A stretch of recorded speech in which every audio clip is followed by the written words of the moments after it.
یہ ایک حسن اتفاق ہے کہ ان مجلسوں میں خطبے کے بعد سب سے پہلے جو جملے میری زبان پہ آتے ہیں، میرے ذہن میں آتے ہیں، وہ صلوات کی اہمیت کے تعلق سے آتے ہیں۔ جب میں مکرر کہتا ہوں کہ ایک بار پھر صلوات، تو لوگ سمجھتے ہوں گے کہ یہ گویا ان کی ایک عادت سی ہے۔ صلوات آپ حضرات کے حق میں اسم اعظم ہے۔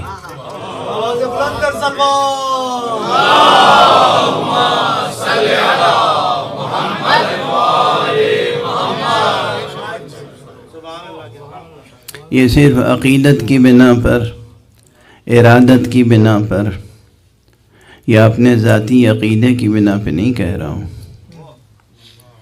بلکہ ایک بڑی حقیقت ہے۔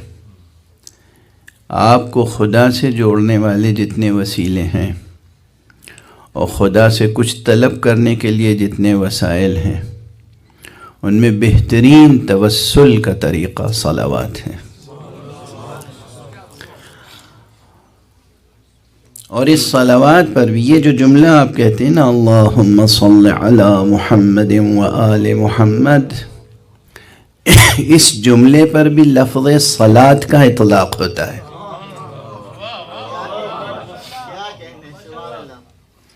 خود اس جملے پر روایات میں لفظ صلاۃ کا اطلاق ہوتا ہے۔ اور بس تیزی کے ساتھ ایک روایت کا ایک جملہ ذکر کر کے آگے بڑھ جاؤں کہ ایک دربار میں حضرت حذیفہ یمانی بیٹھے ہوئے تھے، صبح کا وقت تھا۔ حضرت حذیفہ یمانی، حذیفہ حذیفہ حذیفہ،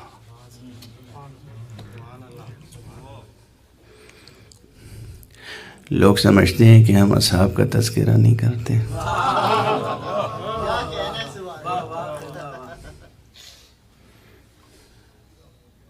جو لوگ اہل بیت کا تذکرہ برداشت نہیں کرتے، وہ تو ان کا بھی تذکرہ برداشت نہیں کرتے جن اصحاب کا تذکرہ ہم کرتے ہیں۔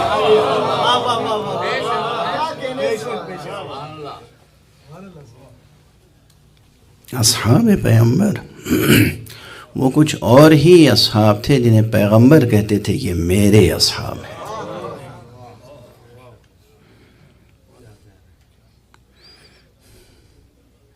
دیکھیے یہ چھوٹے چھوٹے جملے ہوتے ہیں، لیکن آپ حضرات چونکہ بیدار ذوق رکھتے ہیں اور مطالعہ رکھتے ہیں اور سینکڑوں مجلسوں میں علماء و بزرگوں کو سن چکے ہیں، تو آپ ایک ایک جملے میں نہ جانے کتنے صفحات کا مضمون سمجھ لیتے ہیں۔ جو نہیں سمجھ پاتے ان کے لیے یقیناً تشریح کی ضرورت ہوتی ہے۔ حذیفہ یمانی اصحاب خاص اور اصحاب کبار میں سے تھے، رسول پاک کے خاص صحابیوں میں سے، رازدار صحابیوں میں سے، خاص صحابیوں میں سے، رازدار صحابیوں میں سے۔ ہاں، حضور کے ایسی بھی صحابی تھے جو حضور کے راز کو راز رکھتے تھے، جس کے نتیجے میں حضور سے ستائش سنتے تھے، ایسے بھی تھے جو حضور کے راز کو فاش کر دیتے تھے اور حضور سے سرزنش سنتے تھے۔ دونوں برابر تو نہیں ہو سکتے۔ اصلا یہ سلوگن جو ہے کہ سب برابر، یہ پولیٹیکل سلوگن ہے، اس کی کوئی ریلیجس بیسس نہیں ہے، نہ علمی نہ مذہبی، نہ علمی کوئی حقیقت ہے نہ دینی کوئی حقیقت ہے، نہ سائنٹیفک نہ ریلیجس۔ یہ کیا ایک پولیٹیکل سلوگن ہے، سب برابر۔ حالانکہ نظام قدرت میں، عالم خلقت میں کوئی دو چیزیں برابر نہیں ہیں۔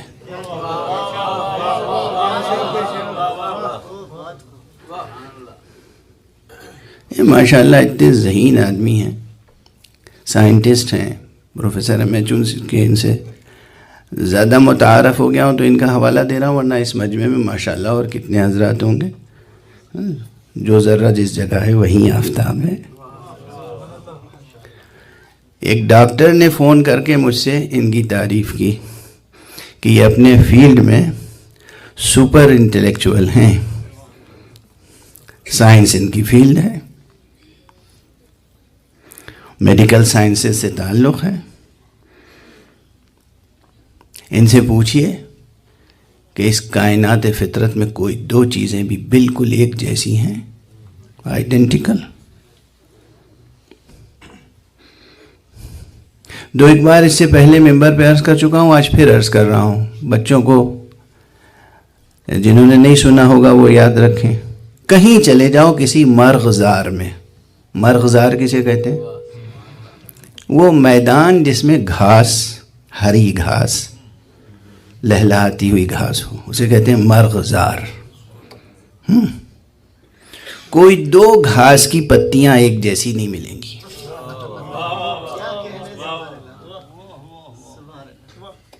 جا کے دیکھ لو، مل جائے تو لا کے دکھانا مجھے. کہیں بھی دنیا میں کوئی دو گھاس کی پتیاں ایک جیسی نہیں ملیں گی. کسی بھی گلستہ میں چلے جاؤ، گلابوں کے تختے لگے ہوئے ہوں، کوئی دو گلاب کی پنکھڑیاں ایک جیسی نہیں ملیں گی.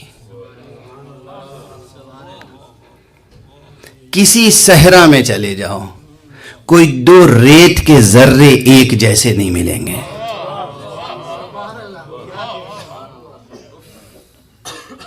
چیلنج کر رہا ہوں.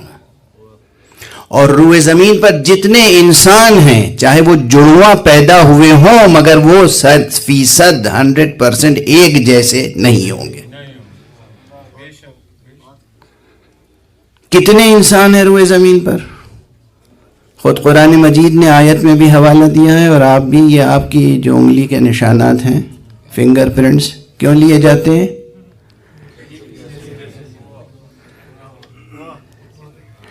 جس اللہ نے یہ فنگر پرنٹس کسی دو انسان کی ایک جیسی نہیں بنائی،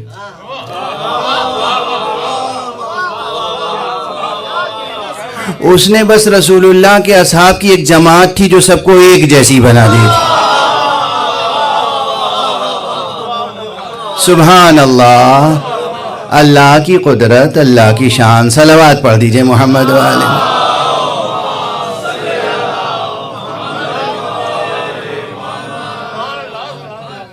کیا نظریہ ہے، کیا فطرت کا مشاہدہ ہے، کیا قدرت کا مشاہدہ ہے، کیا سائنس ہے، کیا فلسفہ ہے، کیا نفسیات ہے، کیا انسان شناسی ہے، کیا اجتماع شناسی ہے. سمجھ میں آئی بات؟ حضور کے اصحاب میں بھی کوئی دو ایک جیسے نہیں تھے. سلمان اگر 10ویں درجے پہ تھے تو ابوذر 9ویں درجے پہ تھے.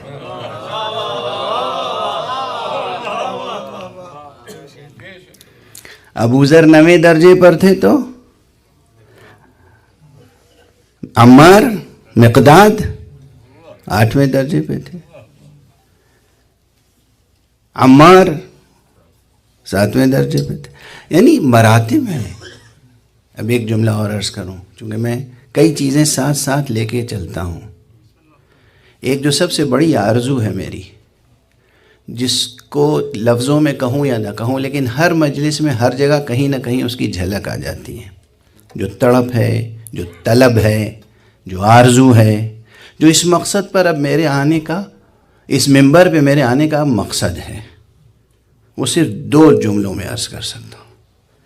ایک یہ کہ ہم کو خصوصیت کے ساتھ شیعیان آل محمد، یہ کل کہہ چکا کہ جب ہم شیعیان آل محمد کہتے ہیں تو ایک فرقہ نہیں مراد ہے، مسلمانوں کا وہ برتر طبقہ جو عشق کے ساتھ اطاعت کرتا ہے، جو محبت کے ساتھ بندگی کرتا ہے. بات اتنی ہے، جبرن سجدہ کر لینا اور ہے، اور پیشانی کے جھکنے سے پہلے دل جھک جائے وہ بندگی کا مرتبہ اور ہے. تو ہمیں بحیثیت انسان اپنے مرتبہ کمال تک پہنچنا ہے. یہ موضوع ایسا ہے کہ جو عموماً ڈسکس نہیں ہوتا ممبروں سے. بحیثیت انسان درجہ کمال تک پہنچنا ہے. یہ ایک میسج ہے، یہ ایک پیغام ہے، یہ ایک تڑپ ہے جو بار بار ممبر سے عرض کر رہا ہوں. جو اہل دانش ہیں، اہل فکر ہیں، وہ سمجھتے ہیں. جو نہیں ہیں جی چاہتا ہے کہ وہ بھی سمجھ لیں. بحیثیت انسان ارتقاء کا سفر طے کرنے کے کیا معنی ہوتے ہیں؟ یہ وہ سفر نہیں ہے کہ جو ایوولوشنزم میں ڈارون نے یا ڈارون کے نام پر بعد میں لوگوں نے نشر کیا ہے. ایسا بھی نہیں ہے کہ انسان بحیثیت انسان ارتقاء کے مراحل طے کرنے کے معنی ہے کہ آج ہمارے 2 پاؤں ہیں تو اگلی نسل میں 4 پاؤں کے انسان ہوں گے. آج ہمارے 2 ہاتھ ہیں تو اگلی نسل میں 4-6 ہاتھوں کے انسان ہوں گے. نہیں، انسان بحیثیت انسان. اس لیے کہ انسان اپنے اس جسم سے پہچانا ہی نہیں جاتا، انسان تو اپنی روح سے پہچانا جاتا ہے.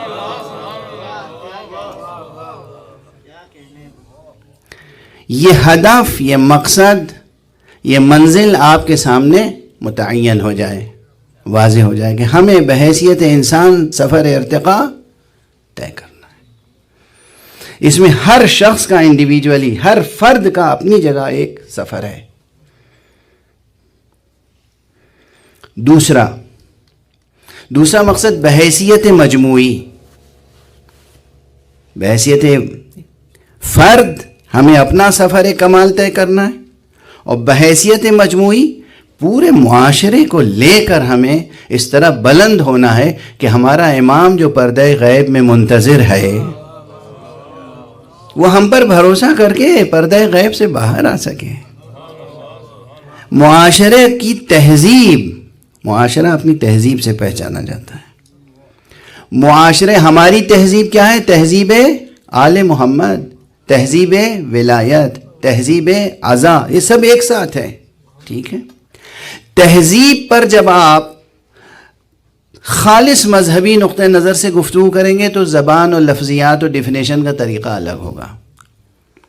لیکن اگر ایکیڈمک نقطہ نظر سے بات کریں گے، اگر آپ سائنٹیفک نقطہ نظر سے بات کریں گے، علمی زبان استعمال کریں گے، خالص ادبی زبان استعمال کریں گے، تو پھر وہ الفاظ بدل جائیں گے. اور عموماً یہ اس لیے کرنا چاہیے تاکہ ہماری بات دوسرے بھی سمجھ سکیں. واضح ہے؟ ہم دوسروں کے لیے اجنبی نہ رہیں، ہمارا مقصد ان کے لیے واضح رہے. تو ہم اپنی تہذیب کی شناخت میں بہت سی باتیں کہہ سکتے ہیں، لیکن ایک بات جو سب کی سمجھ میں آ سکتی ہے وہ یہ ہے کہ روح تہذیب ہے حفظ مراتب.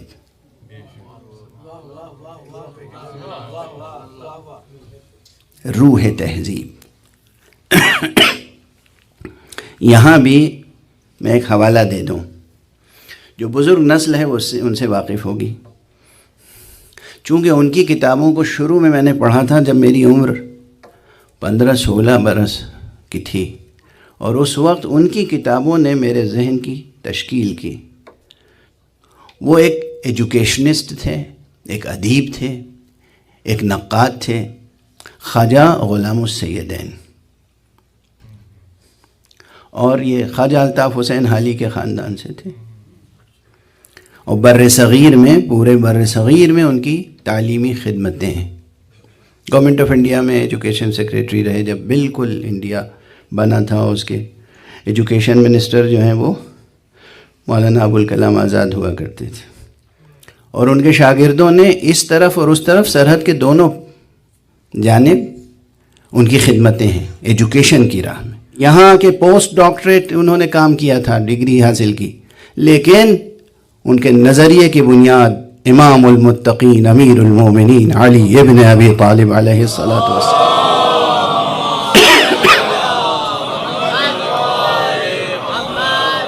کے اقوال پر تھی، چنانچہ انہوں نے اصول تعلیم میں حضرت علی کے اقوال بھی نقل کیے، امام حسین کے اقوال بھی نقل کیے. اور یہی سبب ہوا کہ میں نے پھر تفصیل سے ان کی تمام کتابیں پڑھی.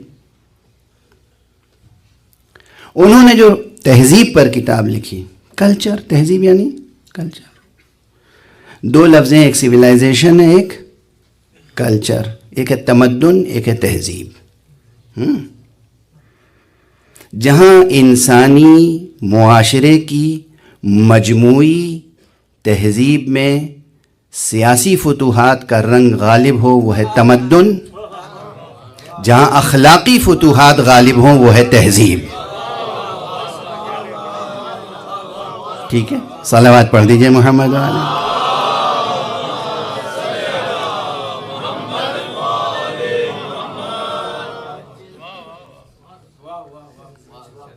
اور اگر ایک جملہ اور اس کی وضاحت کرتے ہوئے میں عرض کروں تو غالباً یہ کہنا بھی غلط نہ ہوگا کہ انسانی معاشرے کی ترقی میں نشان راہ کے طور پر اگر بلند و بالا، مضبوط و مستحکم عمارتیں بنائی جا رہی ہوں تو تمدن ہے،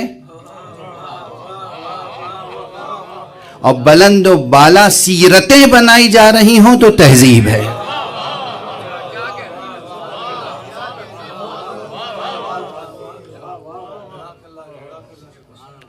سمجھے آپ؟ تمدن اور تہذیب یہ دو لفظیں یاد رکھیے گا. انہوں نے جو مقالہ لکھا تھا وہ تھا تہذیب سے متعلق. تہذیب عنوان ہی تھا، روح تہذیب.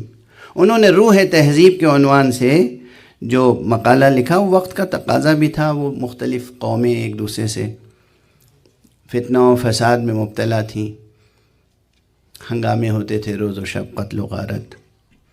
تو انہوں نے یہ نظریہ پیش کیا کہ روح تہذیب ہے رواداری. رواداری بات اچھی ہے. رواداری روح تہذیب ہے، روح تہذیب نہیں ہے.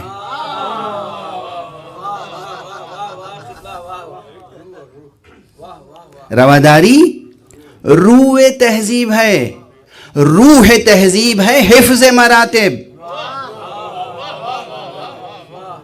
روح تہذیب ہے حفظ مراتب. بڑے کو بڑا سمجھنا، چھوٹے کو چھوٹا سمجھنا، برابر والے کو برابر والا سمجھنا، عزیز کو عزیز سمجھنا، قریب کو قریب سمجھنا، غریب کو غریب سمجھنا، دوست کو دوست سمجھنا، اللہ کو اللہ سمجھنا، رسول کو رسول سمجھنا، امام کو امام سمجھنا. جو جس رتبے کا ہو اس کو اس رتبے کے ساتھ سمجھنا اور ماننا، اس کے ساتھ ویسا ہی برتاؤ کرنا. یہ ہے حفظ مراتب. حفظ مراتب ہے روح تہذیب، جان تہذیب. اور ہر ایک کے ساتھ اس طرح سلوک کرنا اس کے لائق کہ اسے یہ احساس نہ ہونے پائے کہ ہمارے مرتبے کے خلاف کوئی بات ہو رہی ہے. یہ ہے رواداری، یہ ہے رواداری. تو یہ ہے روح تہذیب. یہ تہذیب کا چہرہ ہے. بہرحال یہ درمیان میں نے کیوں عرض کیا، کبھی کبھی لفظ ایک ہوتا ہے، معانی ایک سے زیادہ ہوتے ہیں. کل میں عرض کر چکا، یاد رکھیے گا. اور خاص طور سے عربی اور قرآن، ایک لفظ کے کتنے کتنے معنی ہو سکتے ہیں، اور ایک معنی کے لیے کتنے الفاظ. میں نے عرض کیا شعر کے لیے 300 الفاظ، استجیر باللہ، نعوذ باللہ، اجلکم اللہ. مثال ہے، شراب کے لیے 500 سے زائد الفاظ. بعض عربی زبان کے ماہرین نے دعویٰ کیا کہ 1000 کے قریب الفاظ ہیں صرف شراب کے لیے. اور ایک ایک لفظ کے کتنے معنی ہیں. اب میں ایک حوالہ دوں، گفتگو کو آگے بڑھاؤں. علوم القرآن یہ خود ایک مجموعہ ہے علوم کا. کئی علوم، کئی سائنسز ہیں. یعنی مرتب معلومات کے کئی سلسلے ہیں جن کو علوم القرآن کے نام سے پہچانوایا جاتا ہے۔ علوم القرآن پہ بہت سی کتابیں لکھی گئیں۔ علوم القرآن کا سرچشمہ تو کون ہے؟ کوئی ہو ہی نہیں سکتا سوائے باب مدینۃ العلم، باب مدینۃ العلم، امیر المؤمنین علی ابن ابی طالب علیہ السلام۔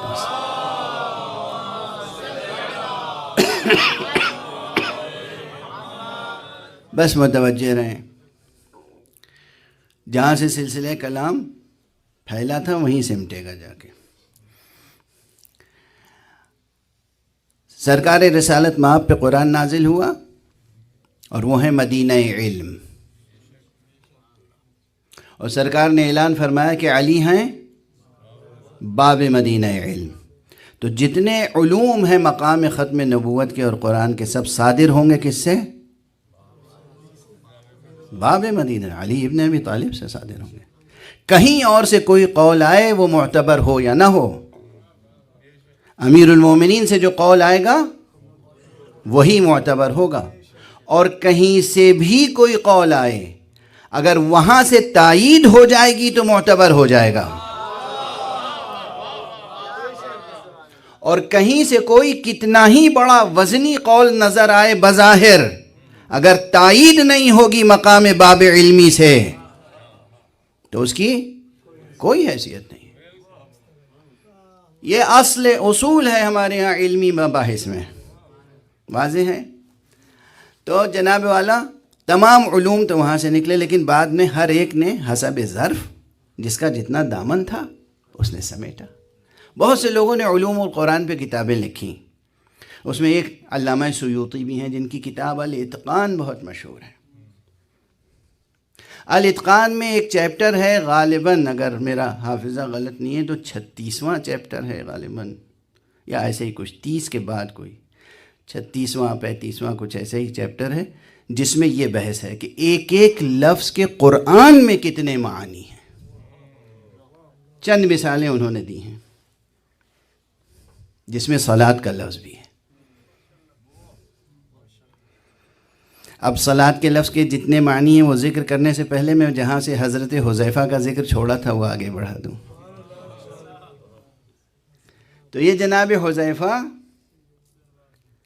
رسول کے رازداروں میں سے ہیں، یہ ایک دربار میں بیٹھے ہوئے تھے۔ جو صاحب اقتدار شخصیت بن گئی تھی، اس نے پوچھا حذیفہ کیا حال ہے، کیسے صبح کی؟ عربی کا ایک انداز ہے، کیف اصبحت، کیا حال ہے، کیسے صبح کی، یعنی آج آپ کا کیا حال ہے۔ انہیں بھی ذرا سی جسے کہتے ہیں نا شوخی سوجھی حذیفہ کو، اتنے سنجیدہ آدمی، یاد رکھیے جو جتنا سنجیدہ ہوتا ہے اتنا ہی گہرا مزاح کرتا ہے۔ وہ مزاح انسان کی علامتوں میں سے ایک علامت ہے، جانور تھوڑی آپس میں مذاق کرتے ہیں۔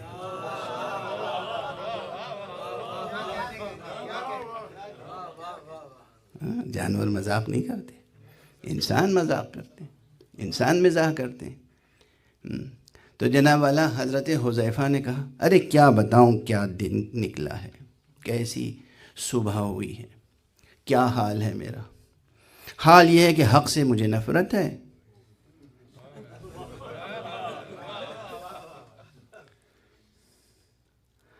اور صلاۃ ادا کرتا ہوں بغیر وضو کے،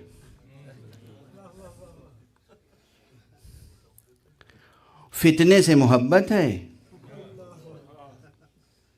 وہ تو سن کے حالت ان کی خراب ہوئی۔ حذیفہ تم کیا کہہ رہے ہو؟ تم نہ ہوتے تو ابھی میں گردن اڑا چکا ہوتا۔ بعض لوگوں کا یوں ہی یہ محاورہ ہو جاتا ہے۔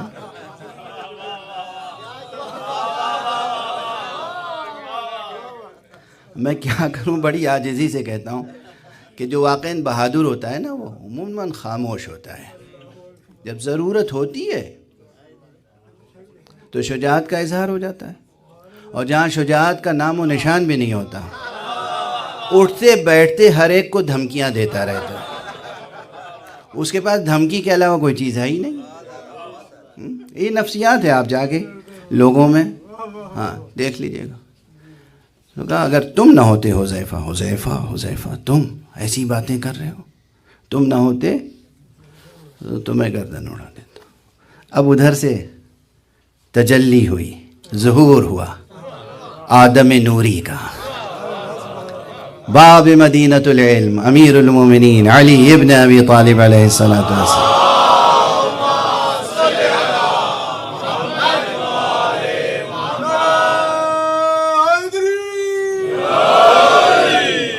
تشریف لے آئے، دیکھا ادھر گفتگو ہو رہی ہے اور چہرہ بدلا ہوا ہے ایک صاحب کا، ایک صاحب مسکرا رہے ہیں۔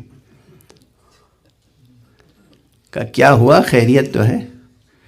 کہا ابو الحسن یہ دیکھیے حذیفہ کوئی اور نہیں حذیفہ۔ کہا کیا ہوا حذیفہ؟ کہا عجیب و غریب باتیں کر رہے ہیں، کوئی اور ہوتا ہے ان کی جگہ تو اب تک تو میں۔ کہا ہوا کیا؟ کہا میں نے پوچھا حال کیا ہے؟ کہا کیا بتاؤں کیا حال ہے؟ حق سے بیزار ہوں، فتنے سے محبت کرتا ہوں، صلاۃ بے وضو کے ادا کرتا ہوں، میں تو وہ رکھتا ہوں جو خدا بھی نہیں رکھتا۔ یہ سب کفر کے جملے نہیں ہیں؟ کہا کہیں بھی نہیں کفر کے جملے ہیں، تم نے سمجھی بات؟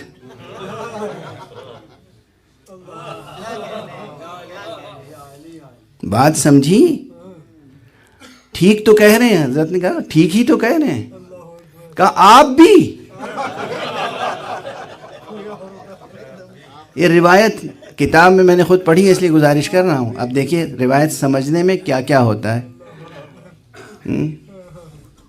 یہ وہی مسئلہ ہے قرآن مجید نے ایک بات دکھائی ہے، ایک تصویر، کہ رسول پاک خطبہ دیتے تھے اور رسول پاک کے سامنے جو لوگ بیٹھے ہوتے تھے وہ کہاں کے تھے؟ سندھ کے، پنجاب کے، گجرات کے، بھارت کے تھے، بنگلہ دیش کے، سب وہیں کے تھے نا بظاہر۔ اچھا یہ حضور کا خطبہ قرآن نے کہا ہے، یہ حضور کا خطبہ سن کے نکلتے تھے تو ایک دوسرے سے پوچھتے تھے ماذا قال آنفاً، یہ کیا کہہ رہے تھے؟ جو حضور کی بات نہ سمجھتے ہوں وہ حضور کے عاشقوں کی بات بھی نہیں سمجھ پاتے۔ صلوات پڑھ دیجئے محمد و علی۔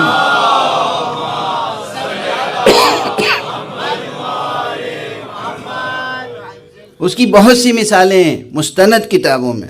اب ایک مثال یہ بھی ہے، حضرت امیر نے فرمایا کہ ٹھیک ہی تو کہہ رہے ہیں حذیفہ، برا کیا کہہ رہے ہیں، غلط کیا کہہ رہے ہیں؟ کہا آپ بھی؟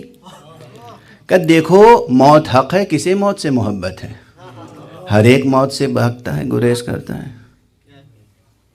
کہ بیوی بچے اور دنیا کا روپیہ پیسہ، اسے قرآن نے فتنہ کہا ہے، اور کون ان سے محبت نہیں کرتا ہے؟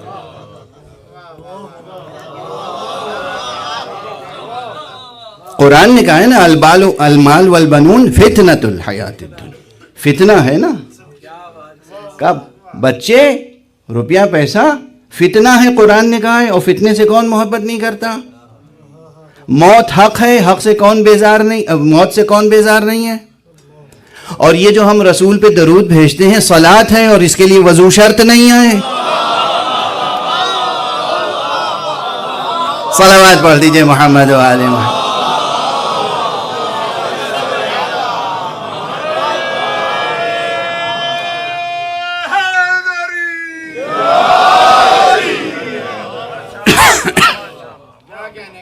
دیکھیے بات کہاں سے کہاں تک پہنچی۔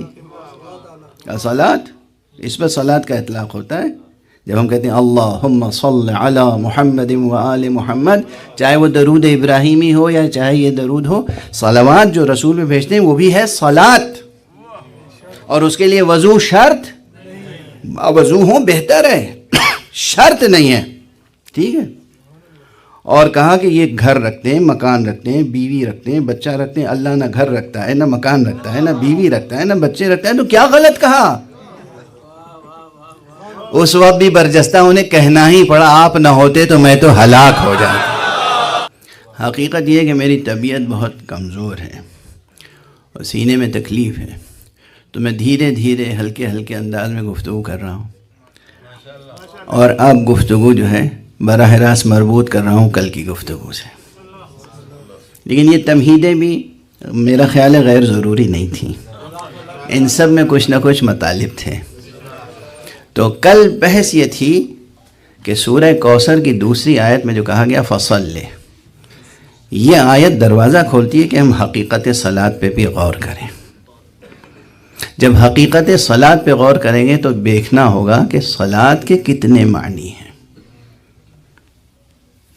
جو اتقان کا میں نے حوالہ دیا، علامہ سیوطی کی ضخیم کتاب ہے علوم قرآن میں، کتاب الاتقان میں انہوں نے تقریباً 9 یا 10 معنی صلاۃ کے بیان کیے، 9 یا 10 معنی، کہ 9 یا 10 معنی میں خود قرآن میں استعمال ہوا ہے لفظ صلاۃ،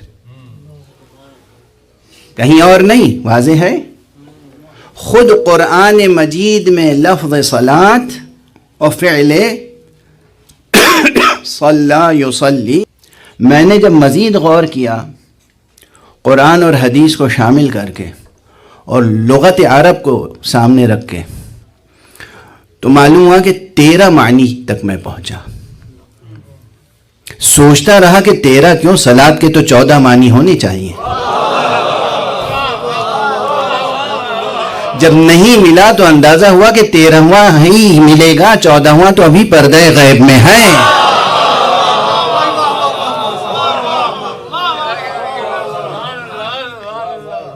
اب سنیے یہ 13 معنی کیا کیا ہیں۔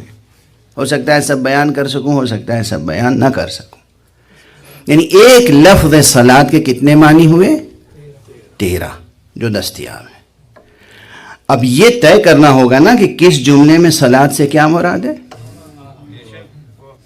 اور صلاۃ کی جمع کیا ہے؟ صلوات۔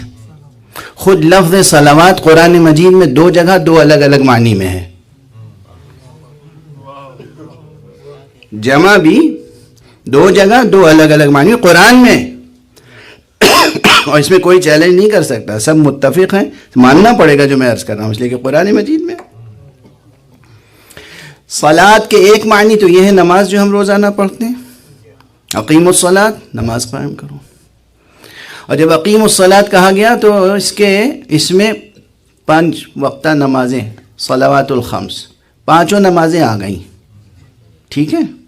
تو کہیں قرآن مجید میں صلاۃ کہہ کے 5 نمازیں مراد لی گئیں، واجب 5 نمازیں، تو یہ ایک معنی ہوئے۔ مگر سورہ جمعہ میں یا ایھا الذین آمنوا اذا نودی للصلاۃ من یوم الجمعہ، یہاں صلاۃ ہی کا لفظ ہے، مگر 5 نمازوں کے لیے نہیں ہے، صرف ایک نماز کے لیے، اور وہ صلاۃ الجمعہ۔ 2 معنی الگ ہو گئے۔ اگر یہاں 5 وقتہ نماز کا ترجمہ کریں گے تو آیت کا مضمون خبت ہو جائے گا، مفہوم۔ کیا 5 وقت کی نماز کے لیے ندا دی جا رہی ہے روز جمعہ؟ نہیں، یہاں لفظ صلاۃ ہے، مراد خاص نماز جمعہ۔ ایک مقام پر غالباً سورہ حج میں لفظ صلاۃ آیا ہے اور اس سے مراد خاص نماز عصر۔ اب اس آیت میں لفظ صلاۃ سے مراد نماز ظہر نہیں لے سکتے، نماز صبح نہیں لے سکتے، نماز مغرب نہیں لے سکتے، نماز عشاء، نماز عصر، جبکہ مراد ہے صرف نماز عصر، لفظ استعمال ہوا صرف صلاۃ۔ 3 معنی ہو گئے۔ اس کے بعد لفظ صلاۃ قرآن مجید میں استعمال ہوا نماز جنازہ کے لیے، الگ معنی ہے نہیں، وہاں 5 وقتہ کا تو ترجمہ نہیں ہوگا، گن رہے ہیں۔ اس کے بعد لفظ صلاۃ قرآن مجید میں استعمال ہوا صرف مطلق دعا کے لیے، دعا، صلاۃ یعنی دعا، یعنی اب اس میں نہ وضو شرط ہے، نہ قیام، نہ قرأت، نہ رکوع، نہ سجود، کچھ نہیں، صرف دعا، دعا کو کہتے ہیں صلاۃ۔ جب چاند دیکھو صلو عند رؤیت الہلال، جب چاند نظر آ جائے تو دعا کرو، یہ نہیں کہ نماز پڑھو، ہیں؟ یہ تو حدیث اور روایت کا فقرہ تھا، لیکن صلاۃ کا کلمہ خود قرآن مجید میں مطلق دعا کے معنی میں آئے. 5 معنی تو یہ ہو گئے، واضح ہے. اب ایک معنی وہ ہیں کہ جہاں پر کل میں نے آیت صلوات پڑھی تھی، ان اللہ وملائکتہ یصلون علی النبی یا ایھا الذین آمنوا صلوا علیہ وسلموا تسلیما.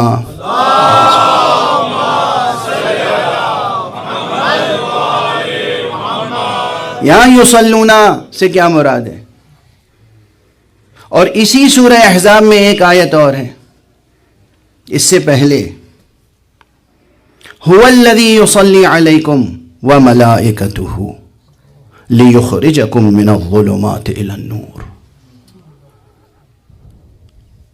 هو الذی یصلی علیکم، وہی ہے وہ ذات پروردگار کی، خالق متعال کی، جو یصلی علیکم. کیا ترجمہ کریں گے؟ علیکم، علیکم تم سب مومنین، مسلمین، کلمہ گو، یا تمام مخلوقات. وملائکتہ، اور اس کے ملائکہ بھی. کس لیے؟ لیخرجکم من الظلمات الی النور، تاکہ تمہیں ظلمتوں سے نکال کے نور تک لے جائیں. کیا وہی ترجمے یہاں ہوں گے؟ اللہ نماز پڑھتا ہے، نعوذ باللہ نعوذ باللہ نعوذ باللہ، اللہ نماز حاجت پڑھتا رہتا ہے کہ یہ سب ظلمت سے نکل کے نور تک پہنچ جائیں. ہیں یہ ترجمہ کریں گے؟ سمجھ میں آ رہی ہے بات؟ ایک لفظ صلاۃ کے ترجمے میں کتنی مشکلیں ہیں، کتنے ابعاد ہیں، کتنے ڈائمینشنز ہیں. پھر وہ آیت جو سورہ بقرہ میں ہے، وَبَشِّرِ الصَّابِرِينَ الَّذِينَ إِذَا أَصَابَتْهُمْ مُصِيبَةٌ قَالُوا إِنَّا لِلَّهِ وَإِنَّا إِلَيْهِ رَاجِعُونَ أُولَئِكَ عَلَيْهِمْ صَلَوَاتٌ مِّن رَّبِّهِمْ وَرَحْمَةٌ. صلوات آیا لفظ جمع. اے رسول بشارت دے دیجئے ان کو جن پر مصیبت پڑتی ہے تو وہ یہ کہتے ہیں اِنَّا لِلَّهِ وَإِنَّا إِلَيْهِ رَاجِعُونَ، کہ ان کے لیے اللہ کی طرف سے کیا ہے؟ صلوات اور رحمت. دوسری جگہ، ایک جگہ قرآن مجید میں یہی لفظ صلوات آیا ہے، لیکن غیر مسلموں کی عبادت گاہ کے معنی میں. لفظ ہے صلوات، لہدمت صوامع وبیع وصلوات ومساجد. اگر ایک دوسرے سے اللہ ایک دوسرے کو دفع نہ کرتا تو روئے زمین پر کسی کا بھی عبادت خانہ سالم نہ رہ جاتا، نہ صوامع باقی رہتے، نہ بیع موجود ہوتے، نہ صلوات، نہ مساجد، یعنی نہ کلیسا ہوتا، نہ چرچ ہوتا، نہ سینگاگ ہوتا، نہ کوئی شیوالا ہوتا، نہ کوئی مسجد ہوتی. خود قرآن مجید میں، یعنی قرآن مجید میں صلاۃ سے مراد 5 وقت کی نماز ہے، صلاۃ سے مراد جمعے کی نماز ہے، صلاۃ سے مراد عصر کی نماز ہے، صلاۃ سے مراد اللہ جنازے کی نماز ہے، صلاۃ سے مراد دعا، صلاۃ سے مراد وہ ستائش، وہ تعریف، وہ توصیف، وہ سند جو اللہ کی طرف سے ایک نیکوکار بندے کے لیے آتی ہے. صلاۃ سے مراد وہ ستائش خاص جو پیغمبر کے لیے ہوتی ہے. صلاۃ سے مراد اللہ کا وہ اہتمام خاص، وہ فیض جو مخلوقات کو ظلمت سے نکال کے نور تک لے جاتا ہے. کتنے معنی ہو گئے. اور صلوات سے مراد وہ عبادت گاہیں، غیر مسلموں کی عبادت گاہوں کو کہا گیا ہے، مسلمانوں کی عبادت گاہوں کو نہیں. اتنے معانی ہیں، اور اس کے علاوہ چند معانی ہیں صلاۃ کے. اب بتائیے، جب معصوم کہہ رہے ہیں نحن الصلاۃ فی کتاب اللہ، ہم ہیں اللہ کی کتاب میں صلاۃ، یہاں لفظ صلاۃ سے کون سی صلاۃ مراد ہے؟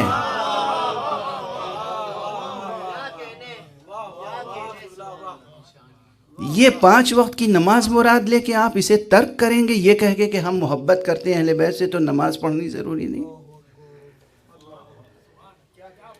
سمجھ میں آ رہی ہے؟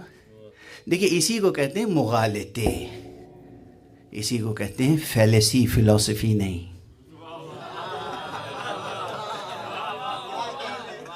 فیلیسی فلسفی نہیں، مغالطہ، ابہام پیدا کرنا، اشکال پیدا کرنا. توجہ رکھیے گا حدیث کو سمجھنے کے لیے. قرآن، میں انکار نہیں کر رہا ہوں، حدیث ہے. معصوم نے کہا ہم ہیں صلاۃ، مگر جب کہا ہم ہیں صلاۃ تو اس سے کیا مراد ہے؟ یہ 5 وقت کی نماز. بس اب قبل اس کے کہ بالکل میری طاقت جواب دے جائے، 2-3 مطالب عرض کر کے تاکہ معال مجلس تک پہنچ سکے. یہ صلاۃ جو معصوم نے کہا کہ ہم ہیں صلاۃ، اس کے معنی سمجھیں. یہ صلاۃ واجب ہے، یہ کسی حال میں ترک نہیں کر سکتے آپ. نہ آپ نماز جمعہ ترک کر سکتے ہیں، نہ آپ نماز جنازہ ترک کر سکتے ہیں. یہ جتنے کہتے ہیں نا کہ ہم تو عاشق ہیں تو ہمیں صلاۃ کی کیا ضرورت ہے، تو جب میں مریں تو ان کی نماز جنازہ بھی نہ پڑھائیے. آپ عاشق علی ہیں تو آپ کو نماز جنازہ کی کیا ضرورت ہے؟ کوئی قبول کرے گا؟ کوئی قبول کرے گا؟ اس طرح دین کو برباد نہ کریں، اس طرح شریعت کو پامال نہ کریں، اس طرح نظام ولایت کو ضائع اور برباد نہ کریں. ولایت کے معنی ہے کہ ہمیں محکوم علی ہو کے رہنا ہے. ہم زمان و مکان کے حصار میں کسی بھی گوشے پر ہوں، بساط وجود میں کہیں پر ہوں، ہمیں محکوم امیر المومنین علی ابن ابی طالب ہونا ہے.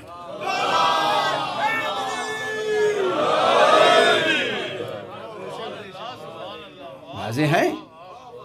پیغام کلیئر ہے؟ اپنے نفس کا محکوم نہیں، اپنے خواہشات نفس کا محکوم نہیں، محکوم نفس رسول. اپنے نفس کا محکوم نہیں، محکوم نفس رسول ہو کے رہنا ہے. واضح ہے؟ ولایت کے یہ معنی ہے. صرف یہ کہنا ولایت علی یعنی حب علی نہیں. حب علی تو ہے علامات، اس میں کوئی شک نہیں. حب علی علامت ہے، حب علی جوہر ذات ہے. لیکن نظام صرف علامت پہ تمام نہیں ہو جاتا. نظام صرف جوہر ذات تک محدود نہیں رہتا، نظام ہوتا ہے. واضح ہے؟ کلیئر ہے بالکل یہ بات؟ ولایت ایک نظام ہے، اس نظام کی بنیاد توحید الہی ہے. جب توحید الہی ہماری زندگیوں میں نفوذ پیدا کرتی ہے تو ولایت علی ابھر کے سامنے آتی ہے. صلوات پڑھنے محمد و آل محمد.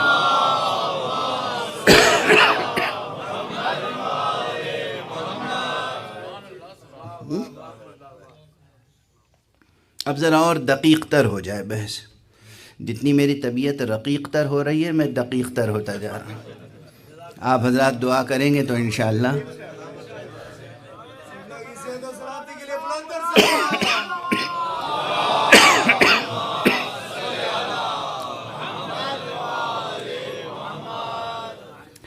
سرکار رسالت میں آپ صلی اللہ علیہ وآلہ وسلم کا بھی ایک ارشاد ہے. بلند صلوات. وہ ارشاد کیا ہے؟ فرماتے ہیں اس صلاۃ کو، اس نماز کو، اس نماز کے بارے میں حضور کے بہت سے ارشادات ہیں، یہ جو ہمیں آپ کو سکھائی گئی. ایک جگہ فرمایا گیا کہ الصلاۃ معراج لکل تقی. الصلاۃ معراج لکل تقی. اور یہ حضور پاک مقام ختم نبوت کے دہان مبارک سے نکلا ہوا فقرہ ہے جسے مقام ولایت نے نقل کیا ہے. مولا علی نے کہا ہے کہ رسول نے یہ کہا ہے. مولا علی نے یہ کہا ہے کہ رسول نے یہ کہا ہے کہ یہ نماز ہر متقی کی معراج ہے. یہ کیسا عاشق علی متقی ہے کہ جو میں معراج بھی نہیں پہچاننا چاہتا. معراج سے گریز ہے. فرمایا الصلاۃ معراج لکل تقی. دوسرا جملہ حضور ہی کا ہے. فرمایا کہ الصلاۃ صلۃ باللہ سبحانہ و تعالی. نماز تو اللہ سبحانہ و تعالی سے ایک ربط و تعلق ہے. اللہ سے کیا ہے؟ ایک ربط و تعلق ہے.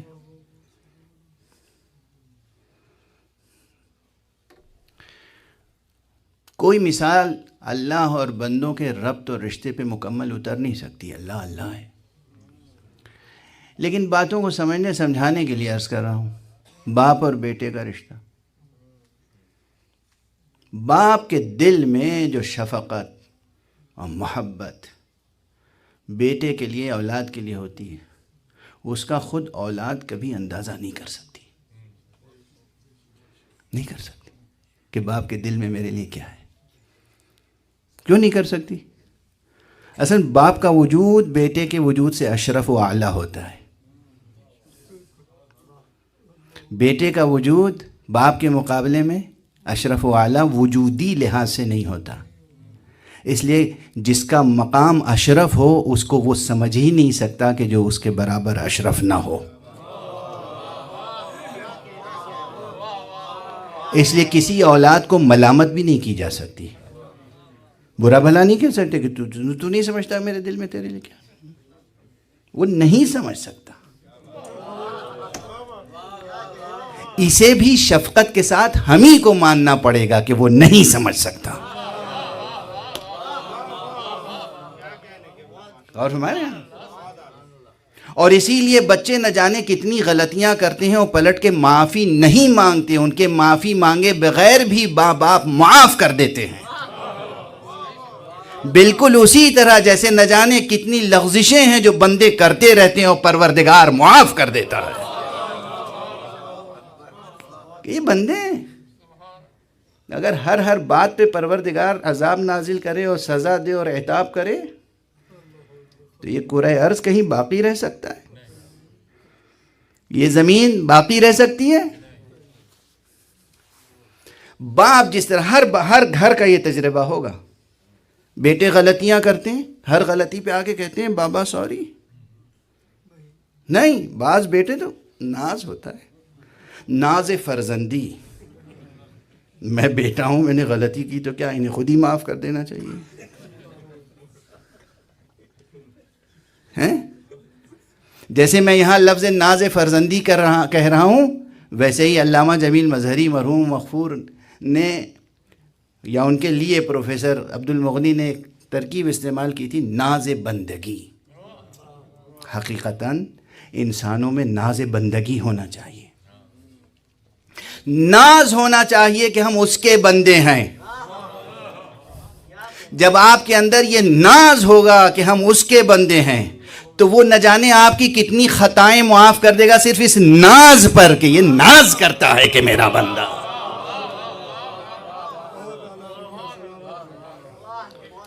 یہ کسی اور کی غلامی پہ نازا نہیں ہے. یہ کسی اور کی غلامی پہ نازا نہیں ہے. تو ناز کرتا ہے کہ میں اہل لا الہ الا اللہ ہوں. یہ تو ناز کرتا ہے کہ میں اشہد ان لا الہ الا اللہ کہنے والا ہوں. یہ تو ناز کرتا ہے کہ میں اشہد ان محمد رسول اللہ کہنے والا ہوں. یہ ناز کرتا ہے کہ میں اشہد ان علی اللہ کہنے والا ہوں. ناز کریں اس پر، کبھی شرمندہ نہ ہوئیے گا. بہرحال تو بچہ نہیں سمجھ سکتا باپ کی حقیقت کو. اسی طرح کوئی بھی بندہ نہیں سمجھ سکتا اللہ کی حقیقت کو اور اس کے کمال لطف کو، اس کے فیضان رحمت کو. کوئی سمجھ ہی نہیں سکتا. کوئی سمجھ ہی نہیں سکتا.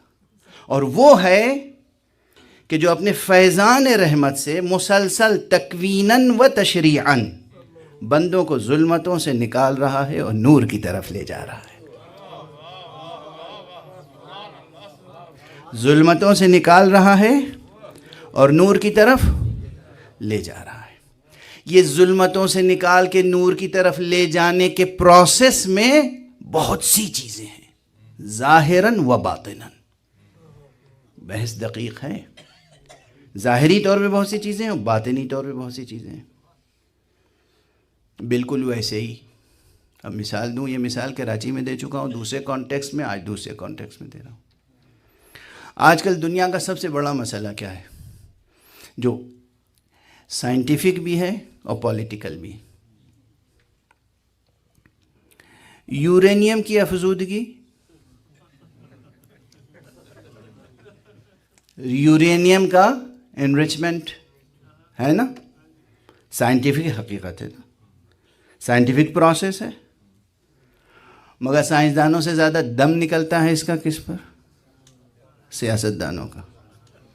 اس ملک کو حق ہے کہ یورینیم کی افزودگی کرے، اس ملک کو حق نہیں۔ کیوں نہیں ہے بھائی؟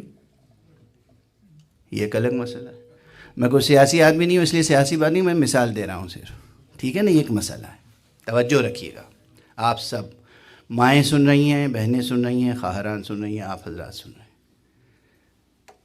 یہ تقریر بھی ہے، بیان فضائل بھی ہے، اور درس بھی ہے، اور یہ پوری وہ بحث ہے کہ جو ہمیں بحیثیت انسان ارتقاء کے منزل تک لے جانے والی ہے۔ بلندتر صلوات۔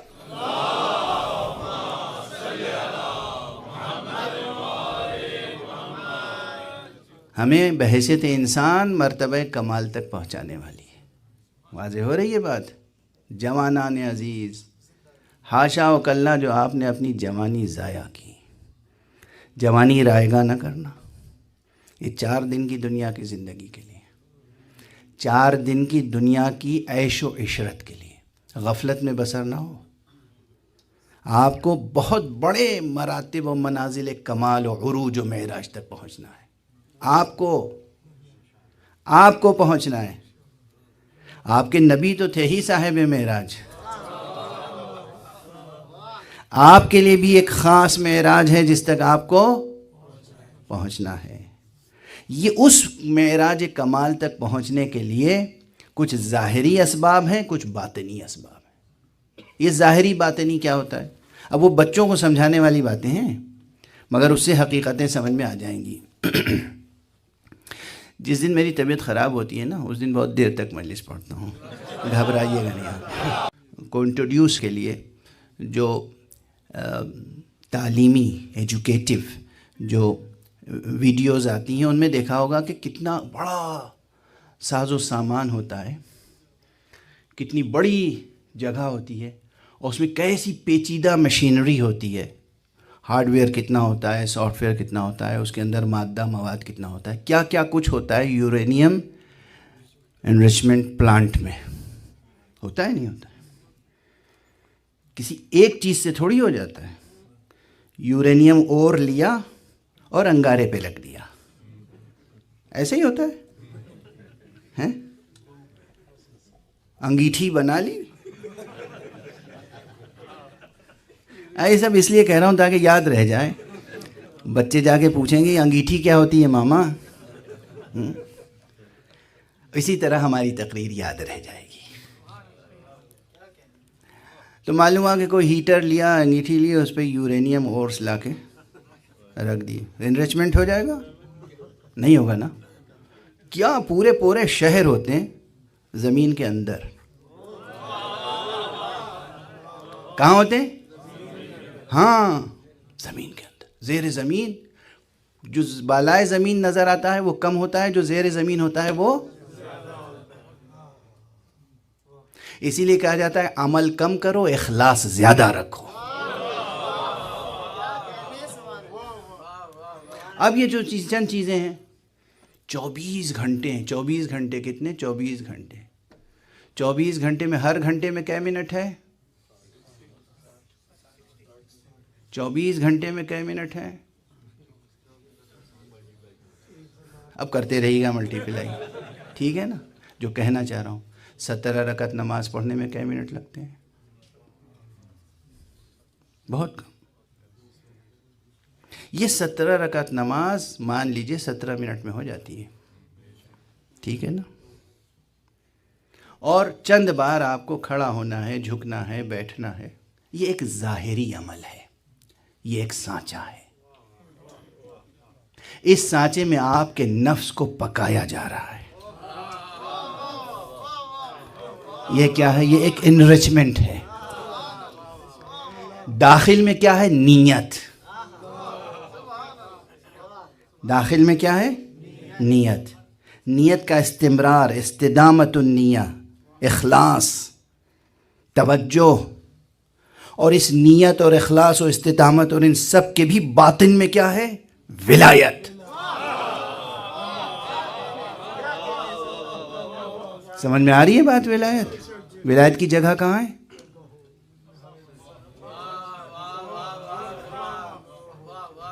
باطن وجود انسانی میں، وہاں جڑیں ولایت کی مستحکم ہوں، اور اس کے بعد اس کی شاخیں، اس کے تنے، اس کی شاخیں، اس کے پھل، اس کے برگ و بار پورے وجود کو ڈھانپ لیں.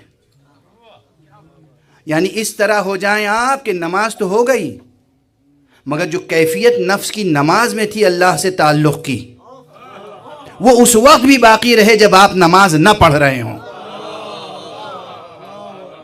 اگر یہ باقی ہے تو اس کے معنی ہے واقعا نفس کا انریچمنٹ ہو گیا.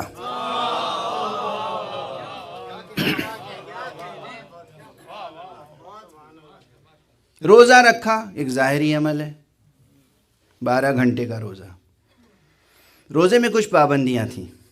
جب روزہ نہیں ہیں آپ، اس وقت بھی وہ کیفیت، وہ قدریں، وہ ویلیوز، وہ مورلز، وہ ورچوز وہ باقی رہیں اور لہلہاتی رہیں جو روزے کی کیفیت میں تھیں. تو اس کے معنی یہ ہے کہ نفس کا انریچمنٹ ہو رہا ہے.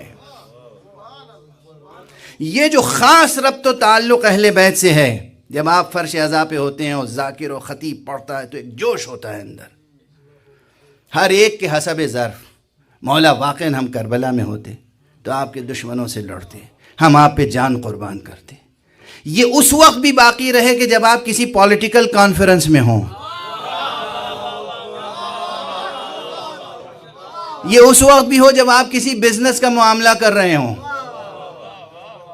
تو اس کے معنی یہ ہے کہ نفس کا انریچمنٹ ہوا، جو کیفیت تھی وہ زوال آمادہ نہیں ہوئی بلکہ باقی رہی. گراف یوں نہیں ہوا، یوں ہوا.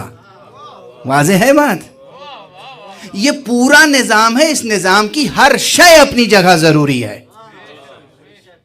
کوئی شے ایسی نہیں ہے جس کے لیے آپ کہیں کہ یہ ہے تو اس کی ضرورت نہیں ہے. واضح ہو رہی ہے بات؟ اب بس کافی ہے. ایک جملہ عرض کروں کہ رسول پاک کا جو آخری جملہ میں نے عرض کیا تھا کیا؟ ایک تو یہ کہ نماز ہے الصلاۃ معراج لکل تقی، وہ اسی نماز کے لیے. یہ جو 2 رکعت صبح کی اور 4 رکعت ظہر کی اور 4 رکعت عصر کی اور 3 رکعت مغرب اور 4 رکعت عشاء، اس کے لیے کہا ہے الصلاۃ معراج لکل تقی. ہر متقی کے لیے یہ نماز معراج ہے. اور دوسرا جملہ کیا ہے؟ الصلاۃ صلۃ باللہ، نماز تو اللہ سے ربط کا نام ہے، تعلق کا نام ہے. ابھی ایک آیت میں نے پڑھی تھی، اللہ فرماتا ہے هو الذی یصلی علیکم، وہی وہ ہے جو تمہیں اپنے فیضان رحمت سے مستفیض کرتا رہتا ہے تاکہ تم ظلمتوں سے نکل کے نور کی طرف جاؤ. یہ صلاۃ کیا ہے؟ یہ صلاۃ اللہ کے فیضان رحمت کے وہ پیکر ہیں جو اس دنیا میں ظاہری طور پر آتے ہیں تاکہ خلقت کو نکال کے ظلمتوں سے نور کی طرف لے جائیں. اس آیت کی روشنی میں محمد صلاۃ ہیں، علی صلاۃ ہیں، حسن صلاۃ ہیں، زہرا صلاۃ ہیں، حسین صلاۃ ہیں، ائمہ اطہار صلاۃ ہیں. صلوات پڑھنے ہیں محمد و آلہ.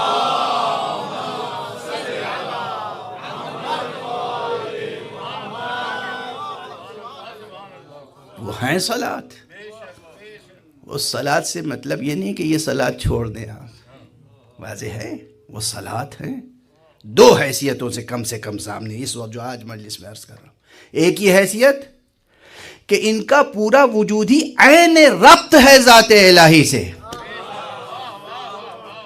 ہم جب ربط پیدا کرنا چاہیں تو وضو کریں، نماز پڑھیں تو ربط پیدا ہوگا. ان کا وجود سراپا ربط ہے پروردگار سے.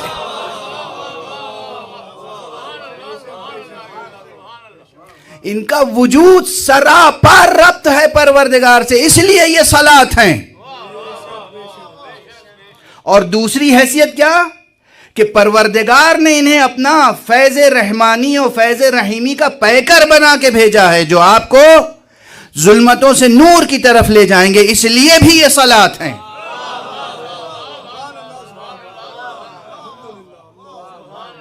کتنے جہاد ہیں ان کے صلات ہونے کے؟ اگر صرف 10 دن تک تقریر جاری رہے اور صرف یہ وجوہ بیان ہوتے ہیں کس کس لحاظ سے آل محمد صلات ہیں، تو ان کے فضائل ختم نہیں ہو سکتے۔ ایک صلوات پڑھ دیجئے محمد۔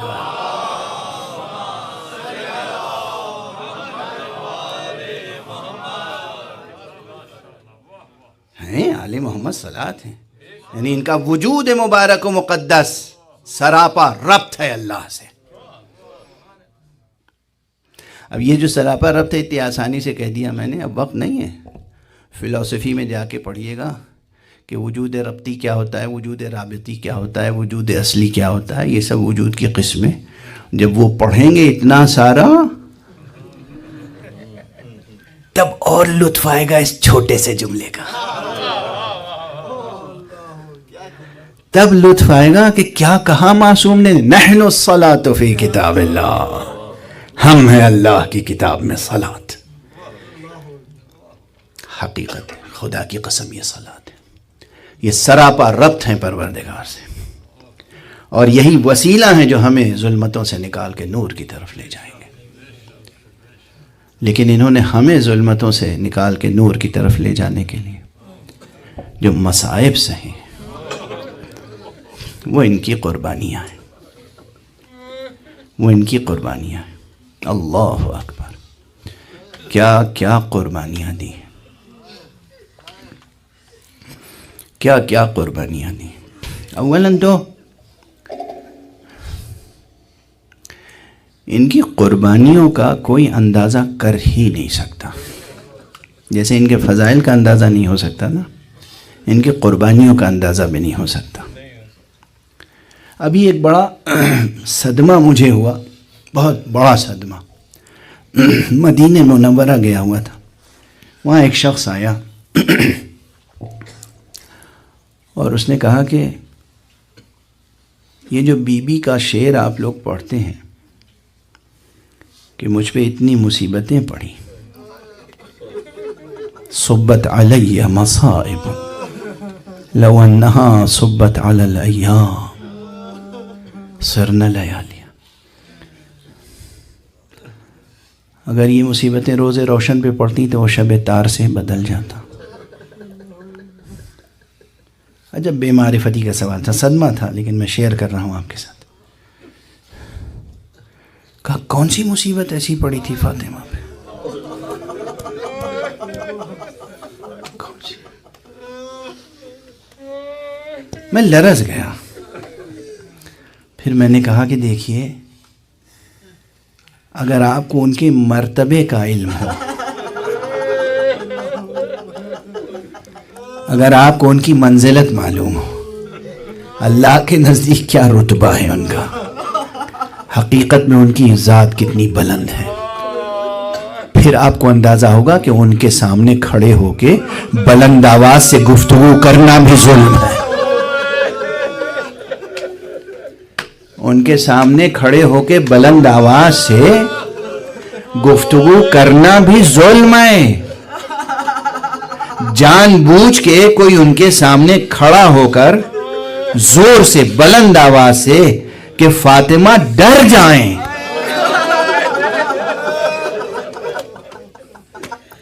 فاطمہ دہل جائیں، فاطمہ کے دل کو تکلیف پہنچے، خوف کھا جائیں، یہ سب سے بڑا جرم ہے۔ چہ جائے کہ کوئی شخص آئے اور بی بی کے سامنے کھڑا ہو کر کہے کہ ہم اس گھر کو جلا دیں گے،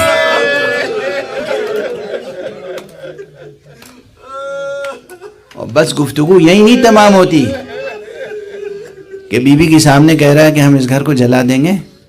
بی بی نے پلٹ کے کہا اس میں رسول کے بچے حسن و حسین ہیں، کہا وَإِن ہوا کریں، میں کہتا ہوں کربلا تو وہیں برپا ہو گئی،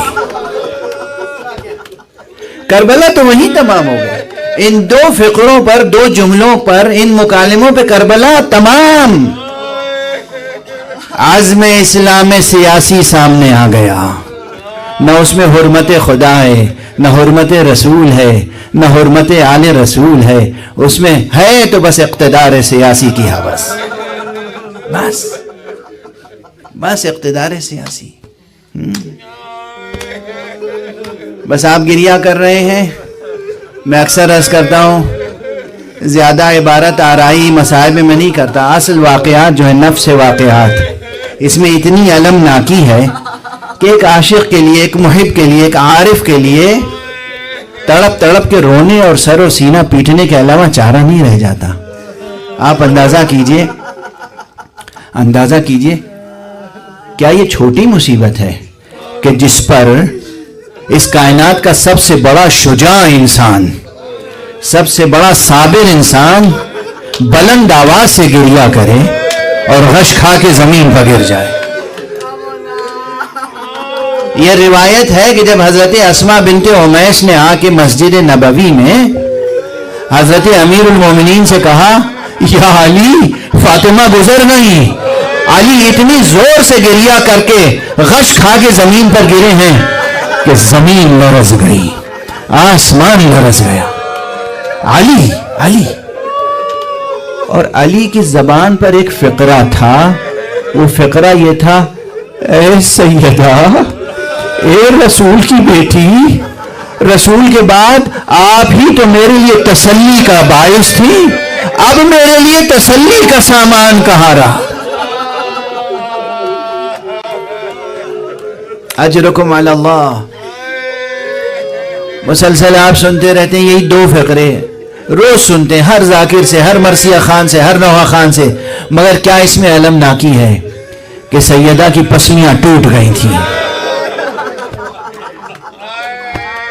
سیدہ کی پسلیوں میں، پہلو میں کیلیں در آئی تھیں، سیدہ سر سے پیر تک لہو لہان ہو گئی، سیدہ کے شکم میں جو جنین تھا وہ شہید ہو گیا۔ اس کے بعد سیدہ جتنے دنوں بھی زندہ رہی، سیدہ نے اپنی تمام تکلیف علی سے بھی نہیں بتائی۔ اس لیے بعض چیزیں ایسی ہیں جو امیر المومنین پر بھی ظاہراً اس وقت ظاہر ہوئیں جب علی بی بی کو غسل دے رہے تھے۔ کل روز شہادت ہے، آج شب شہادت ہے، اس لیے بس چند فقرے عرض کر لینے دیجئے۔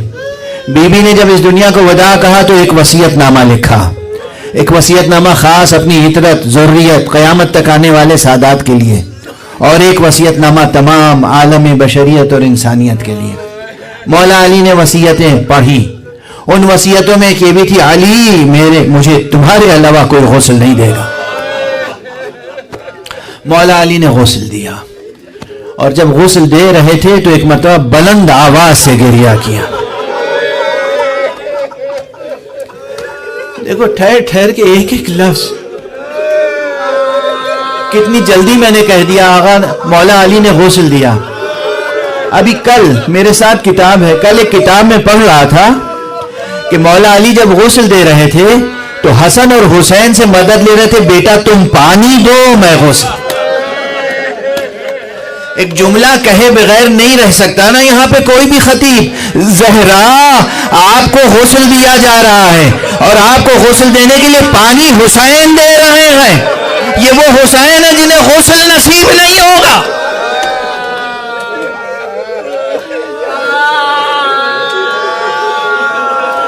یہ وہ حسین ہے جنہیں کربلا میں پانی نصیب نہیں ہوگا۔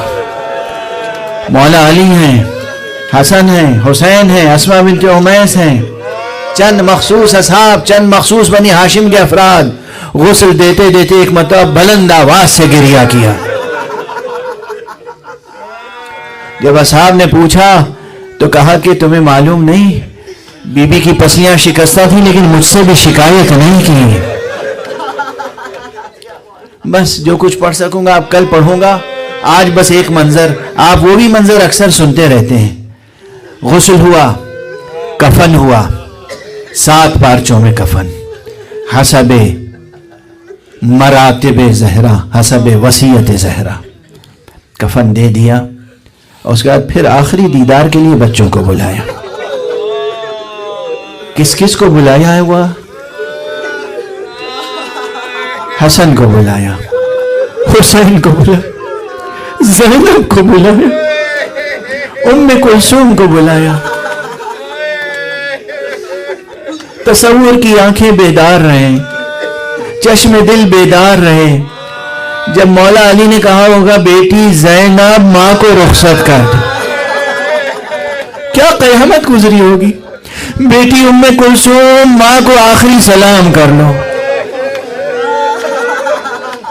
سب نے آخری سلام کیا. زینب بیٹی ہیں، ام کلثوم بیٹی ہیں، حسن بیٹے ہیں بڑے، حسین چھوٹے بیٹے ہیں، مگر حسین کی ایک خاص شان ہے.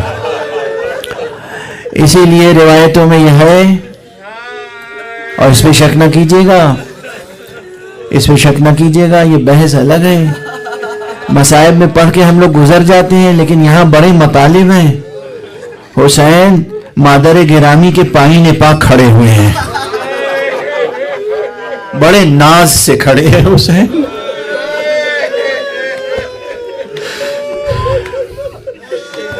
ناز فرزندی، بڑے ناز سے کھڑے ہیں حسین. مادر گرامی کیا آپ ایسے ہی ہم سے رخصت ہوں گی؟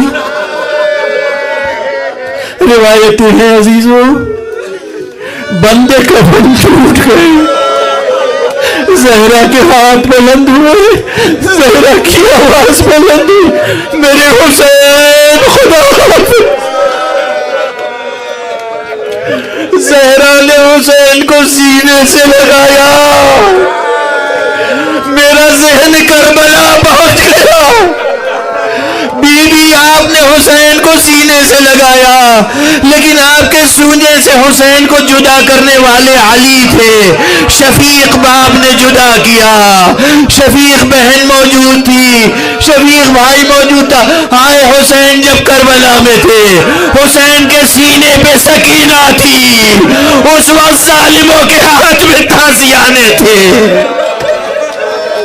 اور سکینہ بلک بلک کے کہہ رہی تھی بابا خدا حافظ، بابا ہم اسیر ہو گئے. پھوپھی کے بازوؤں میں رسند باندھ دی گئی.